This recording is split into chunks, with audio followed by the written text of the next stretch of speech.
আজকে যেটা দেখাবো, আমরা অনেক সময় প্রোগ্রামে বাজি যাই, অনেক সময় বিভিন্ন এরো ওঠে বিভিন্ন কারণে, এই মেশিনে বিভিন্ন কারণে বিভিন্ন এরো ওঠে, বিভিন্ন সমস্যা হয়, আমরা ঠিক করতে পারি না। তো আমরা কী করব, যদি ঠিক করতে না পারি আমরা অল ডিলেট মারবো, রিসেট মারবো। কীভাবে রিসেট মারে আজকে সম্মত অডিয়েন্স আমি সেটা দেখাবো। আপনারা দেখেন, প্রথমে অন অফ সুইচটা বন্ধ করবেন, বন্ধ করি এই বাটনটা চাবি ধরবেন, এই বাটনটা চাবি ধরি মেশিন অন করবেন।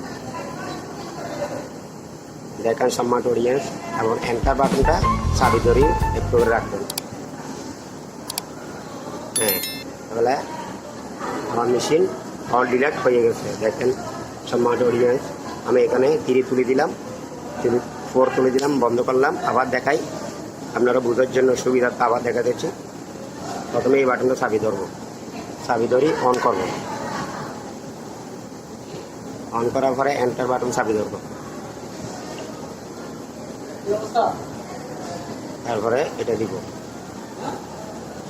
অল ডিলেট হয়ে গেছে। সম্মানিত অডিয়েন্স, আমার এই ভিডিওটা যদি ভালো লাগে অবশ্যই লাইক দিবেন এবং সাবস্ক্রাইব করবেন। কোনো অভিযোগ থাকলে জানাবেন। ধন্যবাদ।